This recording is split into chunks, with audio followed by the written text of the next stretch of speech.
I want to spend the night in Ovington's, he said. I want to open a pigeon.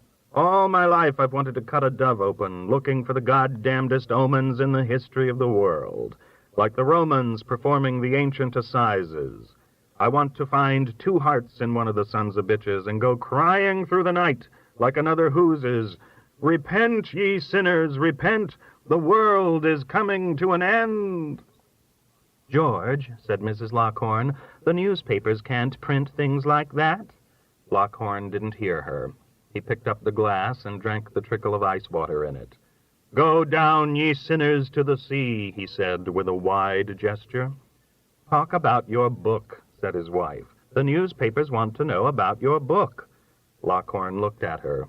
"They are all the same, Pricey," he said, "and they differ as the waves differ, only in height. The blood of the dove, as they say, Pricey. I'll tell you about the book, drunk as I unexpectedly am, or get." "He's terribly tired," cut in his wife.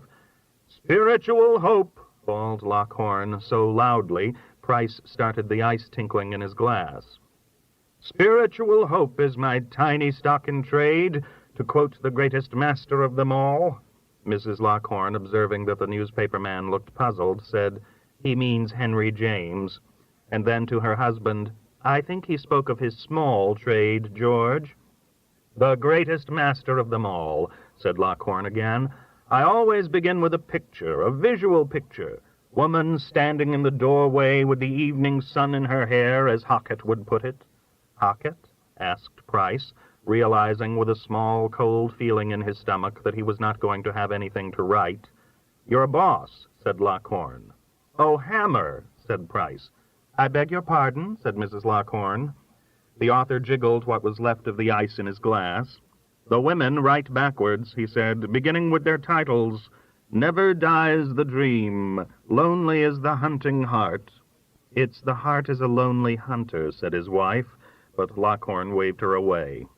"I'm tired of the adult world seen through the eyes of a little girl," he said. "A woman forgets everything that happens to her after she is 14. I, too, have lived in Arcady, Pricey, but I'm tired of viewing the adult world through the great solemn eyes of a sensitive... What is that word like nipper?" "Moppet?"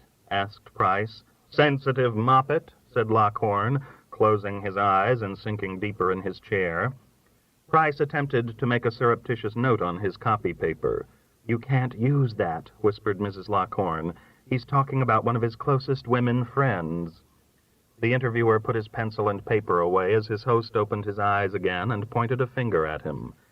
"Henry James had the soul of an eavesdropper," he said. Price gave a laugh that did not sound like his own. "Everything he got from what he overheard somebody say. No visual sense. And if you haven't got visual sense, what have you got?"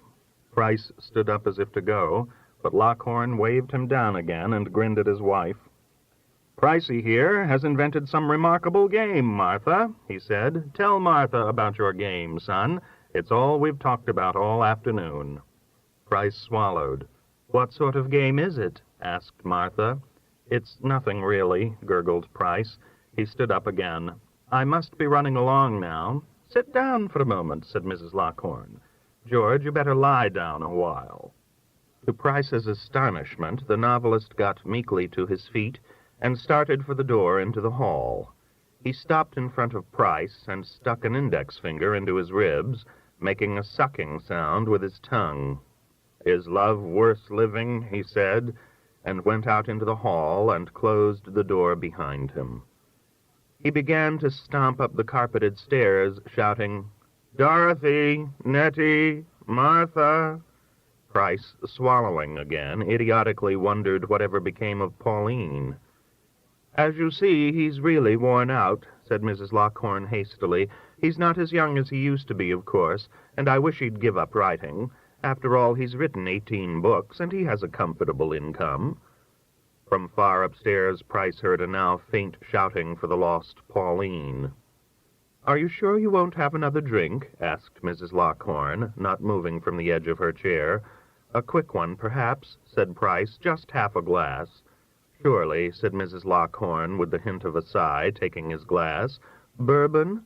"Scotch, if you don't mind," said Price. She made it very small and very weak.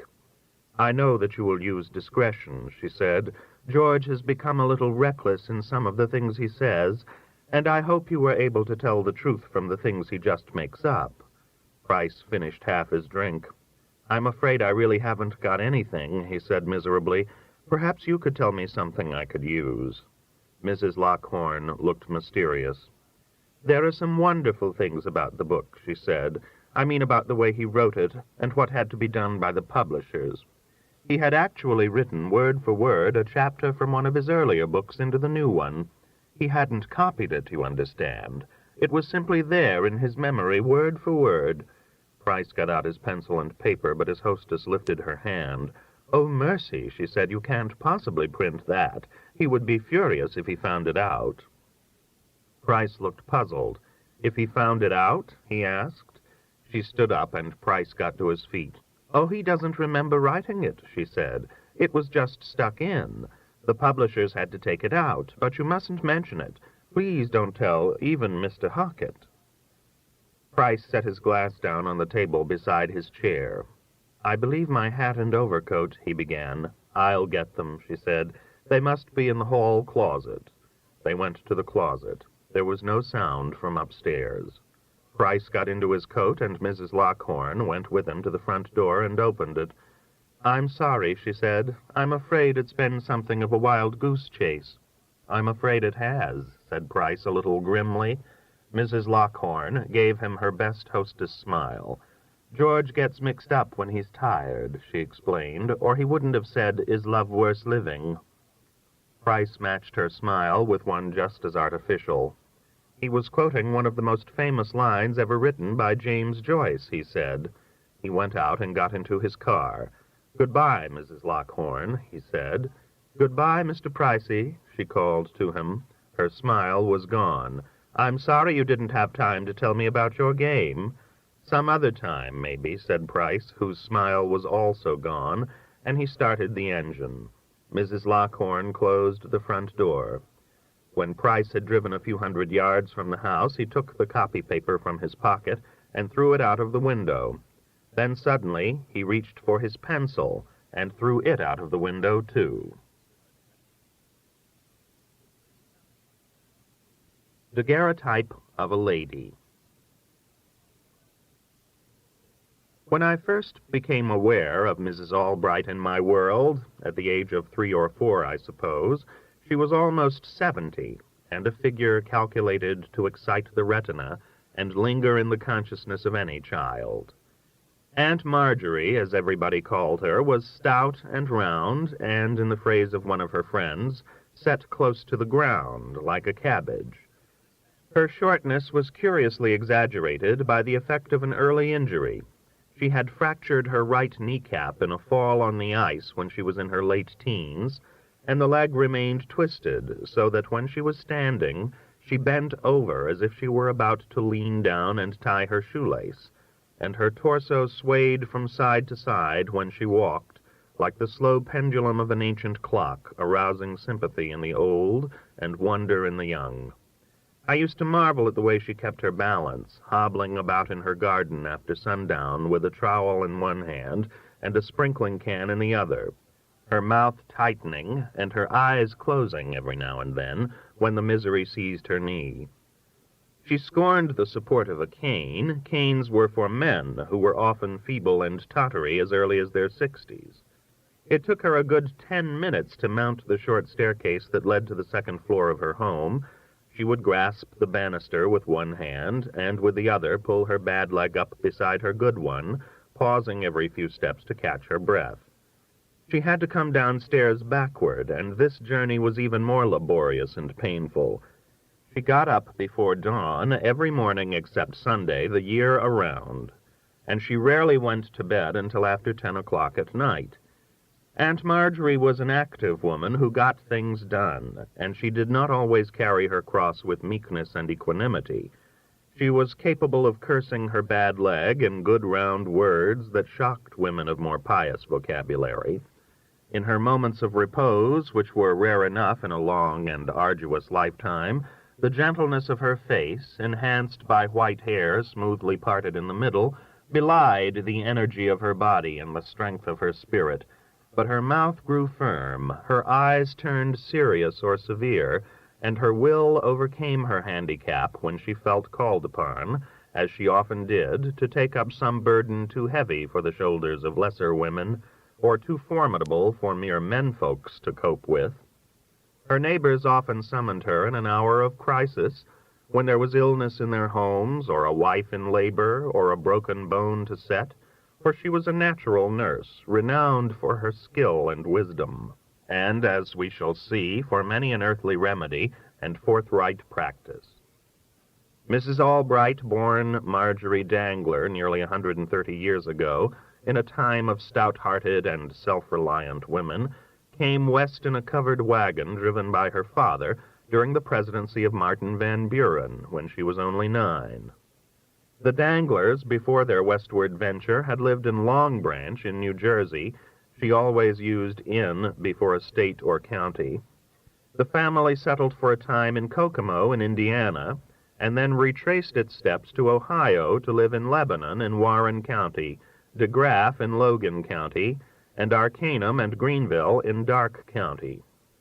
Shortly after the Civil War, Mrs. Albright came to Columbus, where she spent the last 40 years of her life in the north half of a 2-family frame house at the corner of 5th Street and Walnut Alley. Her husband had died in Greenville the year the war ended, and she lived with her daughter Belle. When I first knew the neighborhood at the turn of the century, 5th Street was paved with cobblestones, and a genial city council allowed a tall sycamore tree to stand squarely in the middle of the brick sidewalk in front of Mrs. Albright's house, dropping its puffballs in season. On the opposite side of the street, the deep-toned clock in the steeple of Holy Cross Church marked in quarter hours the passing of the 4 decades she lived there. It was a quiet part of town in those days, and the 2-story frame house was one of the serene, substantial structures of my infancy and youth, for all its flimsiness and shabbiness. Mrs. Albright and her daughter were poor. They took in sewing and washing and ironing, and there was always a roomer in the front room upstairs, but they often found it hard to scrape together $10 on the first of the month to pay Mr. Lyle, a landlord out of Horatio Alger, who collected his rents in person and on foot. The sitting-room carpet was faded, and where hot coals from an iron stove had burned it, patched. There was no hot water unless you heated it on the coal stove in the dark basement kitchen, and light was supplied by what Mrs. Albright called coal oil lamps. The old house was a fire trap, menaced by burning coal and by lighted lamps carried by ladies of dimming vision. But these perils, like economic facts, are happily lost on the very young. I spent a lot of time there as a child, and I thought it was a wonderful place, different from the dull formality of the ordinary home, and in every difference enchanting. The floors were uneven, and various objects were used to keep the doors from closing: a field stone, a paving brick that Mrs. Albright had encased in a neat covering made of a piece of carpet, and a conch shell, in which you could hear the roaring of the sea when you held it to your ear. All the mirrors in the house were made of wavy glass, and reflected images in fascinating distortions. In the coal cellar, there was what appeared to be an outside toilet moved inside, miraculously connected with the city sewage system, and the lower sash of one of the windows in the sitting room was flush with the floor, a perfect place to sit and watch the lightning or the snow. Furthermore, the eastern wall of Jim West's livery stable rose less than 15 feet away from Mrs. Albright's back stoop. Against this wall there was a trellis of moonflowers, which popped open like small white parachutes at twilight in the summertime. And between the trellis and the stoop you could pull up water from a cistern in the veritable oaken bucket of the song. Over all this presided a great lady, fit, it seemed to me, to be the mother of King Arthur, or what was more, of Dick Slater and Bob Estabrook, captain and lieutenant respectively, in the Nicholl novels Liberty Boys of '76. I was reminded of Mrs. Albright not long ago when I ran across an old query of Emerson's. Is it not an eminent convenience to have in your town a person who knows where arnica grows, or sassafras, or pennyroyal? Mrs. Albright was skilled in using the pharmacopoeia of the woods and fields. She could have brought the great philosopher dozens of roots and leaves and barks, good for everything from ache to agony, and from pukin spells to a knotted gut. She could also have found in the countryside around Concord the proper plants for the treatment of asthma and other bronchial disturbances. She gathered belladonna, Jimson weed, and digitalis, made a mixture of them, added a solution of saltpeter, put the stuff in a bowl, and set it on fire. The patient simply bent over the bowl and inhaled the fumes. She knew where sour grass grew, which you chew for dyspepsy, and mint, excellent for the nausea, and the slippery elm, whose fragrant inner bark was the favorite demulcent of 100 years ago, the thing to use for raw throat and other sore tissues. I don't think she ever mentioned gold thread, also known as dodder, but the chances are that she knew it by one or both of its other aliases, devil's guts and creeping crowfoot. Mrs. Albright's sitting room was often redolent of spirits of camphor, which could be applied to minor cuts. Wet baking soda or cold mashed potato was the stuff for burns. Rubbed on the forehead for headache, used as a gargle or mouthwash in a mild solution that was never mild enough for me, and sniffed for attacks of dizzy spells or faintness. Such attacks in Mrs. Albright's own case might have been the result of lack of sleep or overwork, but they were never symptoms of the vapors or other feminine weaknesses. A dab of camphor on the back of each hand acted to break affectionate dogs of the habit of licking. Aunt Marjorie had owned a long line of affectionate dogs, the first of which, Tuny, named after her brother Tunis, who was later killed at Shiloh by a ramrod fired from a nervous southern farm boy's musket, made the westward trip from Long Branch in the wagon with the danglers. The last of the line, Cap, a brindle mongrel who looked like a worn carpet-bag, caught the secret of vitality from his indomitable mistress and lived to be 16, when Aunt Marjorie, with heavy heart but steady hand, administered the ether that put a merciful end to the miserable burden of his years. That was the year Mrs. Albright adopted, fed, and reared a newborn mouse, whose mother had been annihilated in a trap set in the cellar to catch the largest rats I have ever seen. I say annihilated because it was surely the deadliest rat trap in the world, made of a hickory plank, a powerful spring, and a heavy iron ring that could have killed a full-grown cat when it let go. Once Mrs. Albright cornered in the cellar the ugly patriarch of all rats, who had found a safe way to get at the cheese in the trap, and she whammed its life out with a lump of coal. Shelves in Mrs. Albright's sitting room, where they were handy to get at, held alum for canker sores, cocoa butter for the chest, paregoric for colic and diarrhea, laudanum for pain, balsam apples for poultices, bismuth for the bowels, magnesia, carbonate of magnesium, a light chalky substance wrapped in blue paper that was an antacid and a gentle laxative, and calomel and blue mass, regarded by women of Aunt Marjorie's generation as infallible regulators of the liver. Blue mass came in the form of pills, and she made it by rubbing up metallic mercury with confection of roses. Blue mass and calomel are no longer found in every house as they were in Mrs. Albright's day, and the free and easy use of paregoric and laudanum, both tinctures of opium, has long been frowned upon by doctors. Your druggist may have heard of balsam apples, alias balsam pears, but unless he is an elderly man, he has probably never seen one. The poultice of today has no source so picturesque as the balsam apple, a warty, oblong West Indian fruit, tropical red or orange in color. It was used for decoration, too, 100 years ago and more, and looked nice on the windowsill with love apples turning from green to red. One legend has it, by the way, that the first American tomato was eaten in 1820 by a gentleman of Salem in New Jersey, a town not far from Long Branch, where Marjorie Albright was born 10 years after this startling and foolhardy act. I was pleased to find out from my pharmacist, Mr. Blakely of Crutch and McDonald's drugstore in Litchfield, Connecticut, that folks in small towns and rural regions still favor slippery elm for sore throat.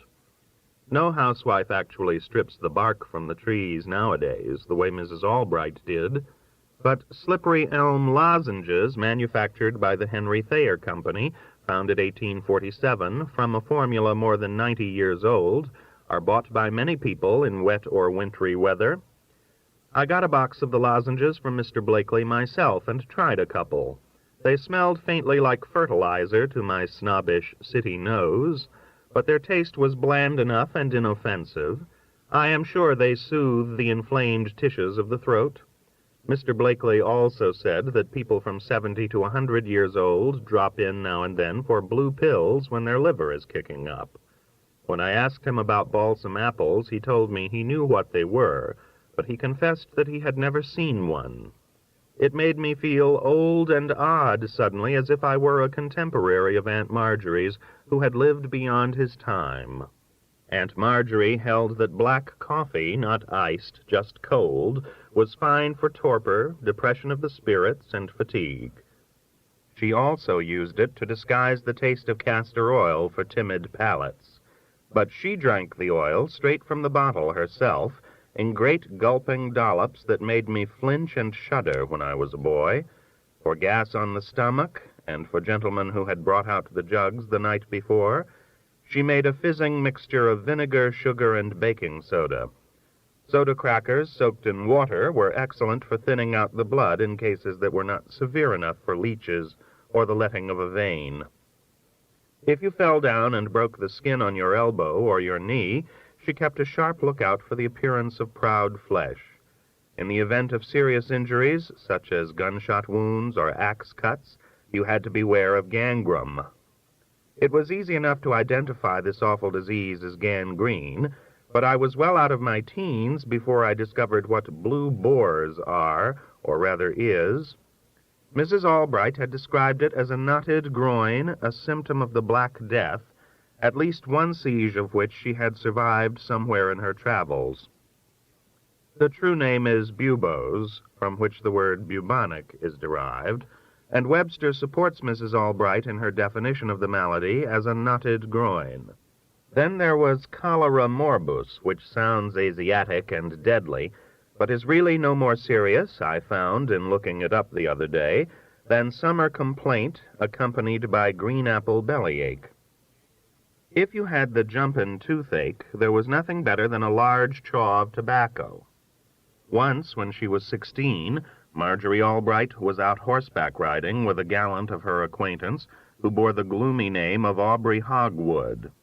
A jumpin' toothache nearly knocked her from the saddle, and Hogwood, not knowing what the trouble was, paled and stammered when she demanded his tobacco pouch. I says to him, "Hogwood," says I, "hand me your pouch." She took a man-sized helping of the weed and chewed it lustily. The toothache went away, and so did Hogwood. A pallid romantic of queasy stomach, he drifted out of the realistic maiden's life. In Greenville, in Dark County, not long afterward, she married one John Albright, a farmer whom she was destined to pull out of what I will always think of as the Great Fever. One day in Dark County, Albright, his wife always called him by his last name, staggered in from the fields, pale and ganted, this was her word for gaunt, and took to his bed with an imposing fever and fits of the shakes that rattled the china in the cupboard. She was not yet 30 at the time, but already a practical nurse of considerable experience, famous in her neighborhood for her cool presence at sickbeds and her competence as a midwife. She had nursed Albright through a bad case of janders, jaundice to you and me. Her celebrated chills and fever medicine, with which she dosed me more than once 50 years after Albright's extremity, failed to do any good. It was a fierce liquid, compounded of the bitterest roots in the world and heavily spiked with quinine, and it seared your throat, burned your stomach, and set your eyes to streaming but several doses left Albright's forehead still as hot as the bottom of a flat iron. His wife was jubrous, her word for dubious, about his chances of pulling through this strange seizure. Albright tossed all night and moaned and whinkered, a verb she made up herself out of whinny and whicker, and in the morning his temperature had not gone down. She tested his forehead with the flat of her sensitive hand, for she held that thermometers were just pieces of glass used to keep patients' mouths closed, while the doctors thought up something to say about conditions that baffled them. The average doctor, in her opinion, was an educated fool who fussed about a sick room, fretted the patient, and got in a body's way. The pontifical doctor was likely to be named, in her pungent idiom, a puss-gut, and the talkative doctor, with his fluent bedside manner, was nothing more than a whoop in a whirlwind. In the afternoon of the second day of the great fever, John Albright's wife knew what she had to do. She went out into the pasture and gathered a pailful of sheep droppings, which she referred to in the flattest possible terms.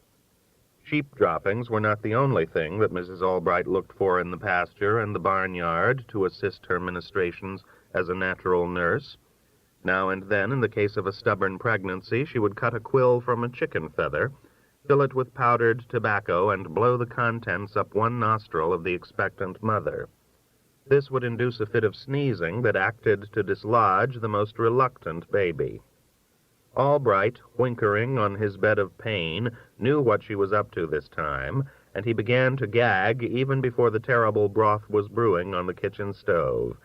He got it down him somehow, possibly with a firm hand behind his neck and one knee on his stomach. I heard the story of this heroic cure, for cure it was, 12 times. Albright lay about the house for a day or two, retching and protesting, but before the week was out, he was back at his work in the fields. He died a few years later of what his widow called a jaggered kidney stone, and she moved with her daughter to Columbus, where she worked for a while as a housekeeper of the old American house, a hotel that nobody now remembers. She liked to tell about the tidiest lodger she ever had to deal with, the Honorable Stephen A. Douglas, who kept his room neat as a pin and sometimes even made his own bed. He was a little absent-minded, though, and left a book behind him when he checked out. She could not remember the title of the book or what became of it. Marjorie Albright was a woman's woman who put little faith in the integrity and reliability of the average male. From farmhand to physician, men were the frequent object of her colorful scorn, especially the mealy-mouthed and the lazy, the dull, and the stupid, who sat around like Stoughton bottles, a cryptic damnation that charmed me as a little boy. I am happy to report that Webster has a few words to say about Dr. Stoughton and the bottle that passed into the workaday idiom of the last century. Stoughton, an earlier Dr. Munyon or Father John, made and marketed an elixir of wormwood, germander, rhubarb, orange peel, cascarilla, and aloes.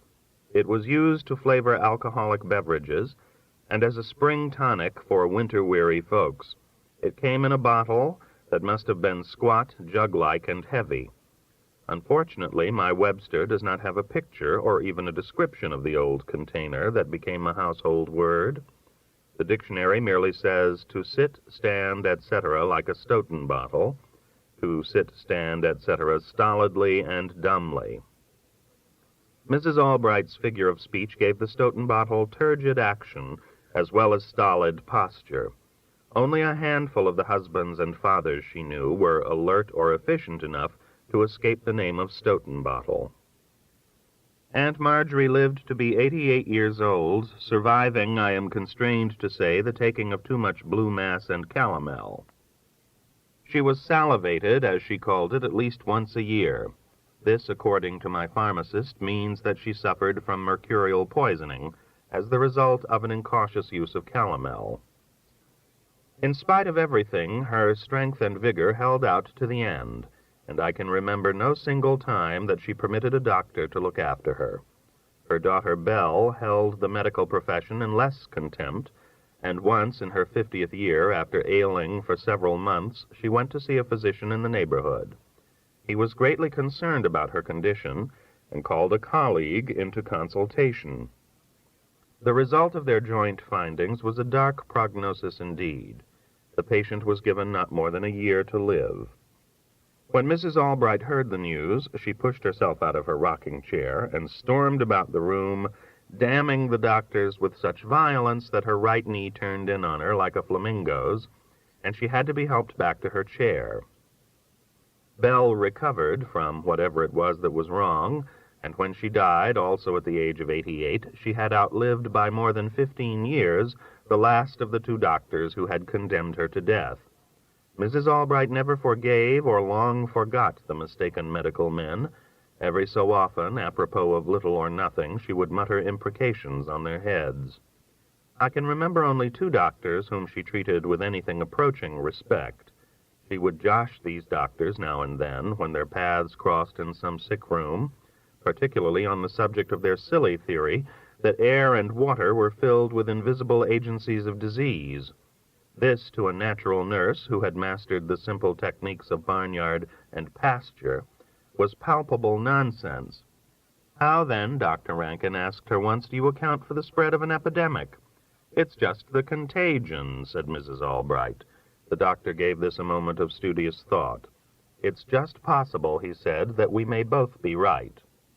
Dr. Dunham, one of her favorites, if I may use so strong a word, arrived late at a house on Parsons Avenue on the night of December 8, 1894. I had got there ahead of him with the assistance of Mrs. Albright. You might have spared your horse, she snapped when he finally showed up. We managed all right without you. But she was jubrous about something, and she decided to take it up with the doctor. He has too much hair on his head for a male child, she told him. Ain't it true that they don't grow up to be bright? Dr. Dunham gave the matter his usual grave consideration. I believe that holds good only when the hair is thicker at the temples than this infant's, he said. By the way, I wouldn't discuss the matter with the mother. Fortunately, for my own peace of mind, I was unable to understand English at the time. It was a source of great satisfaction to Marjorie Albright, and not a little surprise, when it became evident in apt season that I was going to be able to grasp my mother tongue and add, without undue effort, 2 and 2. I have had my own jubrous moments, however. There was the time when at 43 I sweated and strained to shove an enormous bed nearer the lamp on a small table, instead of merely lifting the small table and placing it nearer the enormous bed. There have been other significant instances, too, but this is the story of Aunt Marjorie Albright. I remember the time in 1905 when the doctors thought my father was dying, and the morning someone was wise enough to send for Aunt Marjorie. We went to get her in my grandfather's surrey. It was an old woodcut of a morning. I can see Mrs. Albright, dressed in her best black skirt and percale blouse, she pronounced it perkle, bent over before the oval mirror of a cherry-wood bureau, tying the velvet ribbons of an antique bonnet under her chin. People turned to stare at the lady out of Lincoln's Day as we helped her to the curb. The carriage step was no larger than the blade of a hoe, and getting Aunt Marjorie, kneecap and all, into the surrey was an impressive operation. It was the first time she had been out of her own dooryard in several years, but she didn't enjoy the April drive. My father was her favorite person in the world, and they had told her he was dying. Mrs. Albright's encounter with Miss Wilson, the registered nurse on the case, was a milestone in medical history, or at least it was for me. The meeting between the starched young lady in white and the bent old woman in black was the meeting of the present and the past, the newfangled and the old-fashioned, the ritualistic and the instinctive, and the shock of antagonistic schools of thought clashing sent out cold sparks. Miss Wilson was coolly disdainful, and Mrs. Albright plainly hated her crisp guts. The patient, ganted beyond belief, recognized Aunt Marjorie, and she began to take over in her ample, accustomed way. The showdown came on the third day when Miss Wilson returned from lunch to find the patient propped up in a chair before a sunny window, sipping of all outrageous things a cup of cold coffee, held to his lips by Mrs. Albright, who was a staunch believer in getting a patient up out of bed. All the rest of her life, Aunt Marjorie, recalling the scene that followed, would mimic Miss Wilson's indignation, crying in a shrill voice, "It shan't be done," waving a clenched fist in the air, exaggerating the young nurse's wrath. "It shan't be done," she would repeat, relaxing at last with a clutch at her protesting kneecap and a satisfied smile. For Aunt Marjorie won out, of course, as the patient, upright after many horizontal weeks, began to improve. The doctors were surprised and delighted.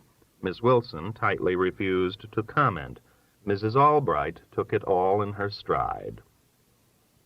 The day after the convalescent was able to put on his clothes and walk a little way by himself, she was hoisted into the surrey again and driven home. She enjoyed the ride this time. She asked the driver to stop for a moment in front of the marble house at Washington and Town, built by Dr. S.B. Hartman out of the profits of Peruna, a tonic far more popular than Dr. Stroton's, even if the bottle it came in never did make Webster's dictionary.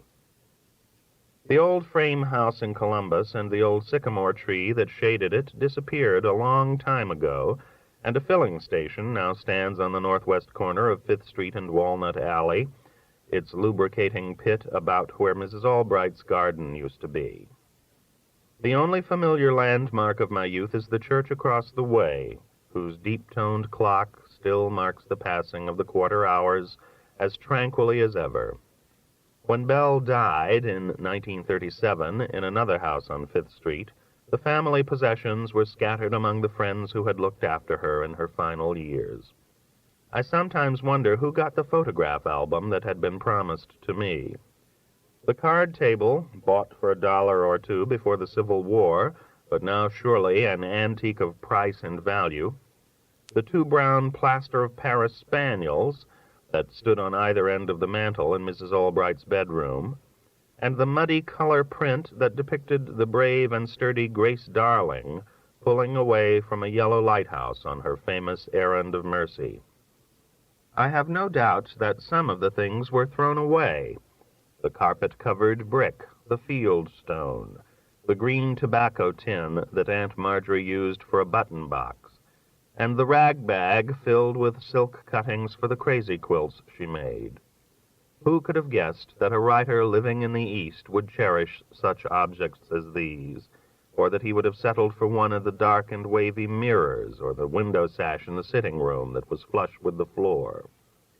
I sometimes wonder, too, what has happened to the people who used to call so often when Aunt Marjorie was alive. I can remember all the tenants of the front room upstairs who came and went, Verney, who clerked in a store, the fabulous Doc Marlowe, who made and sold Sioux liniment and wore a 10-gallon hat with kitchen matches stuck in the band, the blonde and mysterious Mrs. Lane of the strong perfume and the elegant dresses, Mr. Richardson, a guard at the penitentiary, who kept a gun in his room, and a silent, thin, smiling man who never revealed his business and left with his rent 2 weeks in arrears. I remember Dora and Sarah Kuntz, daughters of a laborer who lived for many years in the other half of the 2-family house, and the visitors who dropped in from time to time.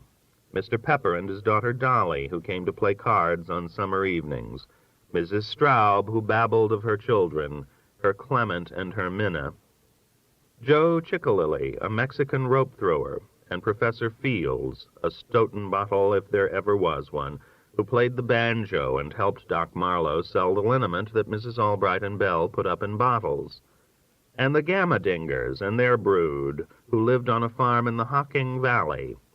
Most of them were beholden to Mrs. Albright for some service or other in time of trouble, and they all adored her.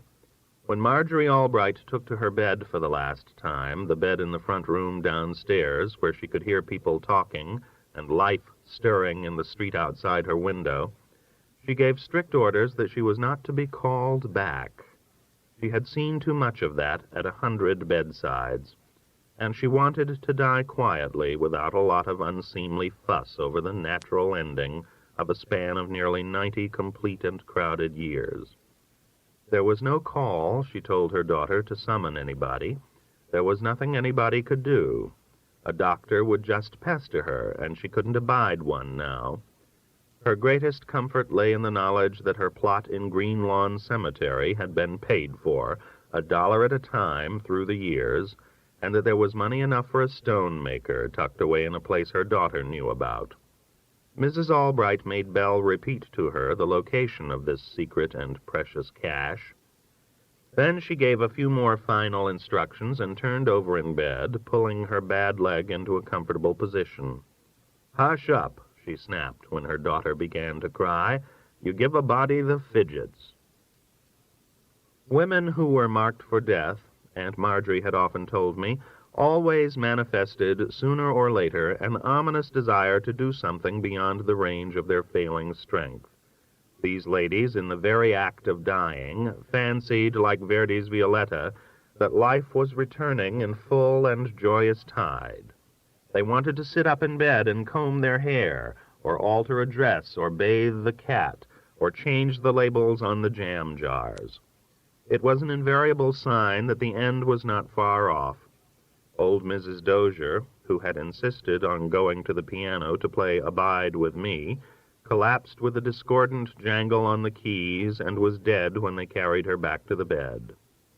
Mrs. Albright's final urge, with which her ebbing sense no doubt sternly dealt, might easily have been to potter about in her garden, since it was coming summer, and the flowers needed constant attention.